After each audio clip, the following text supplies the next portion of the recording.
साथियों, इस वीडियो में कक्षा 8वीं का सीबीएसई मैथ्स एक्सरसाइज 1, ठीक है। तो ये हमारा जो एक्सरसाइज है इसका नेम है हमारा रेशनल नंबर्स, ठीक है। हिंदी में इसको कहते हैं हम प्रमेय संख्याएं।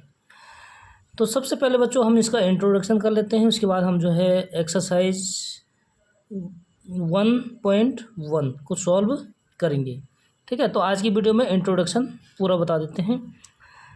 सबसे पहले बच्चों हमारे पास नंबर्स कौन कौन से होते हैं। नंबर 1 है नेचुरल नंबर्स। नेचुरल नंबर क्या होते हैं? काउंटिंग नंबर्स स्टार्टिंग फ्रॉम 1, यानी जो हमारे काउंटिंग नंबर हैं वो 1 से लेकर इन्फिनिटी तक, इसको हम कहते हैं नेचुरल नंबर, ठीक है। तो कहाँ से होता है ये काउंटिंग नंबर्स? 1 1 2 3 4 और कहाँ तक बच्चों? लास्ट इन्फिनिटी तक, ठीक है, इन्फिनिटी तक। तो ये हमारे हो जाते हैं नेचुरल नंबर। अगला जो नंबर्स है बच्चों वो है हमारा होल नंबर, ठीक है। होल नंबर्स यानी इसको क्या कहते हैं हम? पूर्ण संख्या।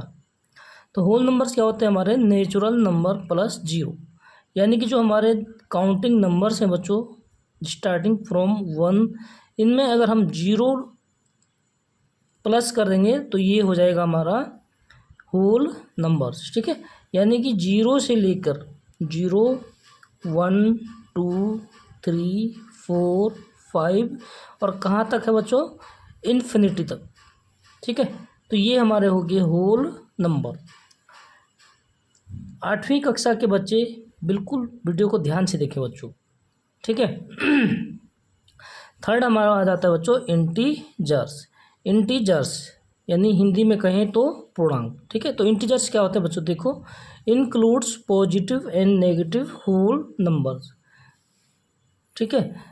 जो हमारे नेगेटिव और पॉजिटिव जो भी सारे नंबर्स हैं, ये सारे क्या हो जाते हैं? हमारे इंटीजर्स होते हैं।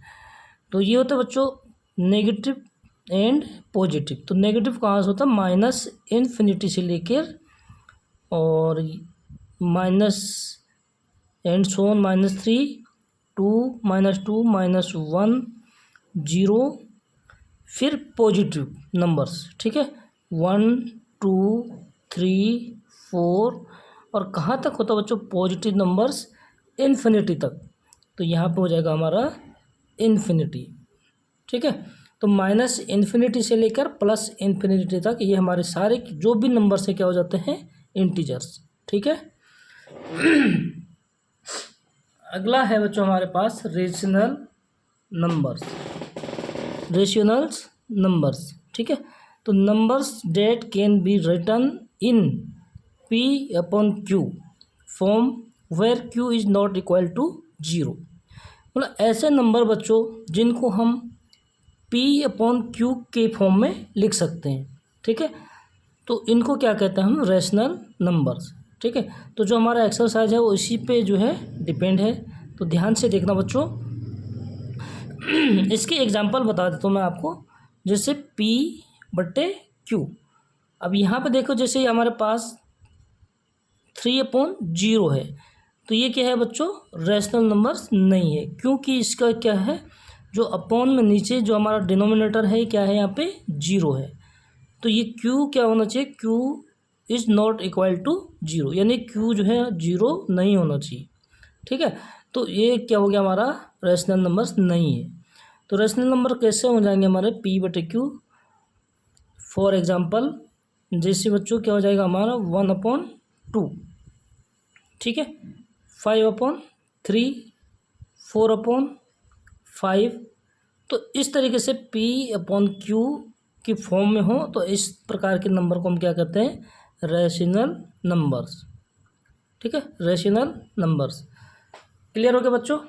तो देखो, रेशनल नंबर की जो प्रॉपर्टीज होते हैं, यानी कि जो उनके गुण धर्म होते हैं, ठीक है। तो प्रॉपर्टीज कौन कौन से होते हैं? चलो इसको पढ़ते हैं आगे।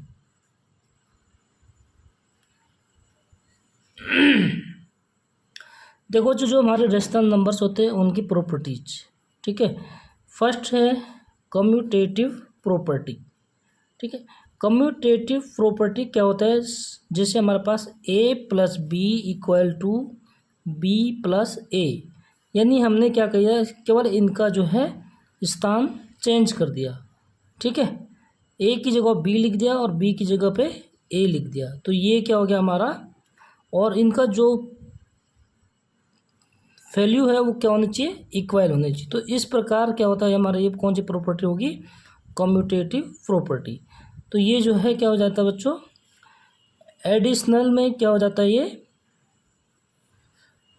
लागू होता है। ठीक है, कम्यूटेटिव प्रॉपर्टी। सेकंड क्या होता है बच्चों, इसमें A multiply B is equal to B multiply A, यानी जो हमारे जो नंबर्स हैं इनके स्थान रिप्लेस करने पे क्या हो जाता है, वैल्यू सेम होती है। तो यहाँ पे भी ये क्या हो जाता है बच्चों, कम्यूटेटिव प्रॉपर्टी को फील करते हैं। ठीक है, जैसे एग्जांपल के देखो, एडिशनल में जैसे सपोज हम दो नंबर ले लेंगे 3 + 4, और इनके जो क्या है बच्चों, इनके जो प्लेस है इसको क्या कर देते हैं, हम बदल देते हैं। तो 3 की जगह हम 4 कर देंगे, +4 की जगह क्या कर देंगे, 3 कर देंगे। तो दोनों के बराबर हो जाएंगे हमारा 7, यानी 7 के इक्वल हो गया। ठीक है, तो इसमें एडिशनल एंड मल्टीप्लिकेशन में क्या करता है, ये फिल करते हैं। ठीक है बच्चों, फुलफिल करते हैं। Okay, A multiply B is equal to B multiply A. इसका भी एग्जांपल बता देता हूँ आपके लिए। सपोज हमारे पास 5 × 6 इज इक्वल टू 6 × 5। तो दोनों किसके इक्वल हो जाएंगे बच्चों, 5 × 6 = 30। ठीक है, और 6 × 5 = 30। तो इस प्रकार जो है ये क्या हो जाता है हमारा कम्यूटेटिव प्रॉपर्टी। नेक्स्ट है बच्चों अगला एसोसिएटिव प्रॉपर्टी। ठीक है, यानी कि 2 से अधिक नंबर्स, ठीक है, तो उनकी जब हम जो है स्थान चेंज करते हैं तो इस प्रकार की प्रॉपर्टी को हम क्या करते हैं, एसोसिएटिव प्रॉपर्टी। जैसे a + b, ठीक है, ये हमारे ब्रैकेट के अंदर है, प्लस c, और इधर a बाहर है और ब्रैकेट में क्या है b + c। तो दोनों की वैल्यू हमारी हमेशा क्या होती है, इक्वल होती है। तो इस प्रकार की प्रॉपर्टी होगी हमारी एसोसिएटिव प्रॉपर्टी। तो ये एडिशन में भी जो है क्या करता है, फुलफिल करती है। ठीक है, सेकंड क्या हो गया, यानी a × b × c। तो यहाँ इस तरफ क्या है, b × c हमारे क्या है, ब्रैकेट के अंदर है। ठीक है बच्चा, और इधर देखिए a × b ये ब्रैकेट के अंदर है और c क्या है, अलग से है।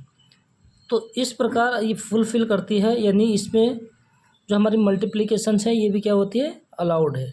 ठीक है, किसमें, एसोसिएटिव प्रॉपर्टी में। तो ध्यान रखना बच्चों, हर प्रॉपर्टी किस प्रकार की है। थर्ड हमारे क्या है, डिस्ट्रीब्यूटिव प्रॉपर्टी, यानी इसमें हमें डिस्ट्रीब्यूट करना होता है। ठीक है, सपोज हमारे पास a × b + c। तो पहले हम क्या करेंगे, a को b से मल्टीप्लाई करेंगे, फिर प्लस a को c से मल्टीप्लाई करेंगे। ठीक है, तो a × b + a × c। तो इस प्रकार की प्रॉपर्टी को हम कहते हैं डिस्ट्रीब्यूटिव प्रॉपर्टी। ठीक है, इसका एग्जांपल बता देता हूँ आपको। सपोज हमारे पास 2 × 3 + 4।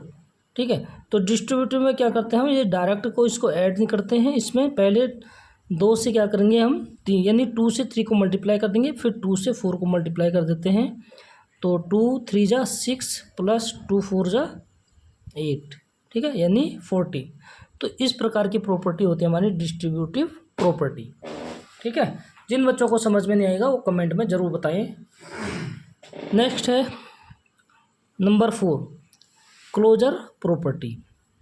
क्लोजर प्रॉपर्टी क्या होता है बच्चों, if a number added to another number then the result will be a number only. यानी कि एक नंबर को अगर हम दूसरे नंबर में ऐड करते हैं तो उनका रिजल्ट केवल क्या होता है, एक नंबर होता है। तो इस प्रकार की प्रॉपर्टी को हम कहते हैं क्लोजर प्रॉपर्टी। एग्जाम्पल के लिए a + b = c। ठीक है, तो a की जगह मैं अगर 6 रख लूँ, b की जगह 2 रख लूँ, तो दोनों जो को हम ऐड करेंगे तो ये क्या हो जाएगा, 8। ठीक है, तो एक नंबर में अनदर नंबर को अगर हम ऐड करेंगे तो हमारे पास केवल एक नंबर रिजल्ट होगा। ठीक है, तो इस प्रकार की प्रॉपर्टी को हम कहते हैं बच्चों क्लोजर प्रॉपर्टी। ठीक है। तो ये कितने प्रॉपर्टी होगी, 4 प्रकार की होगी। फिर अगला है बच्चों नेक्स्ट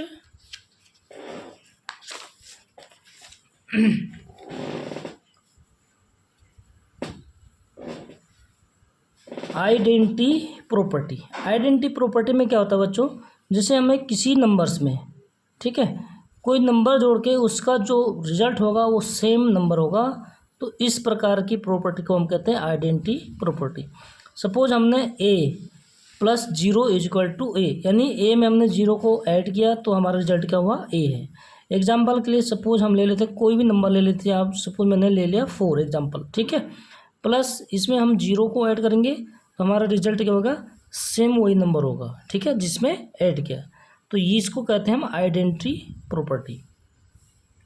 मल्टीप्लिकेशन में भी ये क्या होता है, फुलफिल करता है। जैसे ए और इसकी आइडेंटिटी प्रॉपर्टी, यानी क्या होता है, हमेशा 1 होता है मल्टीप्लाई के लिए, एडिशन के लिए होता है 0 और मल्टीप्लिकेशन के लिए क्या होता है 1। तो देखो अगर इसको अगर हम मल्टीप्लाई करेंगे तो a मल्टीप्लाई 1, यानी 1 से मल्टीप्लाई करने पे कोई चेंजिंग नहीं होती है। तो इस प्रकार की प्रॉपर्टी हो जाती है हमारी आइडेंटिटी प्रॉपर्टी, ठीक है।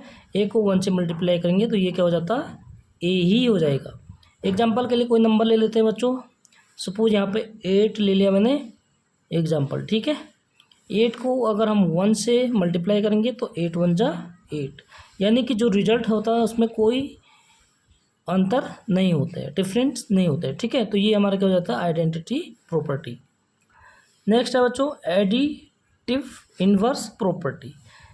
एडिटिव इन्वर्स, इन्वर्स यानी कि उसका अपोजिट नंबर्स, ठीक है। सपोज हमारे पास ए है तो इसका अपोजिट क्या हो जाता है हमारा -a, ठीक है। तो इसको क्या कहते हैं हम, एडिटिव इन्वर्स प्रॉपर्टी। सपोज हमारे पास यहाँ पे 6 ले लेता हूँ बच्चों, ठीक है, प्लस इसका जो एडिटिव इन्वर्स होगा वो क्या होगा -6, ताकि इनको जो ऐड करने पे हमारा रिजल्ट क्या होना चाहिए, 0 होना चाहिए। तो देखो बच्चों ये यहाँ पे मल्टीप्लाई हो जाता है, माइनस प्लस का जो मल्टीप्लाई करेंगे तो ये माइनस होता है, यानी कि 6 - 6, तो रिजल्ट क्या आया बच्चों हमारा 0 आ गया, ठीक है। तो एडिटिव इन्वर्स में हमारा रिजल्ट 0 होना चाहिए। तो इस प्रकार के नंबर्स को हम क्या कहेंगे, एडिटिव इन्वर्स प्रॉपर्टी, ठीक है, यानी कि जो ऐड करने पे हमारा जो है रिजल्ट क्या होगा, 0 होगा। लास्ट है बच्चों प्रॉपर्टी मल्टीप्लिकेटिव इन्वर्स प्रॉपर्टी, ठीक है, यानी कि कोई नंबर्स हमारे पास सपोज ए है बच्चों, ठीक है, तो इसका मल्टीप्लिकेटिव इन्वर्स क्या होगा, जो इसका रेसिप्रोकल होगा, यानी 1/a, ठीक है, ताकि हमारा जो रिजल्ट क्या होना चाहिए 1 होना चाहिए, ठीक है। तो a से अगर a को हमारा क्या हो जाएगा, कैंसिल हो जाएगा बच्चों, तो यहाँ पे क्या बचा हमारे पास 1 है, तो रिजल्ट क्या आ गया, यहाँ पे 1 आ गया। तो इसको जहाँ पे हमारा रिजल्ट एक नंबर को दूसरे नंबर से मल्टीप्लाई करने से जो हमारा रिजल्ट 1 होगा, तो ये इसका क्या हो जाएगा यहाँ पे मल्टीप्लिकेटिव इन्वर्स प्रॉपर्टी, ठीक है। तो आज की डेट में इंट्रोडक्शन कंप्लीट हो चुका बच्चों। नेक्स्ट वीडियो में हम करेंगे एक्सरसाइज 1.1 का सॉल्यूशन, ठीक है। मिलते हैं नेक्स्ट वीडियो में, तब तक के लिए बाय बाय।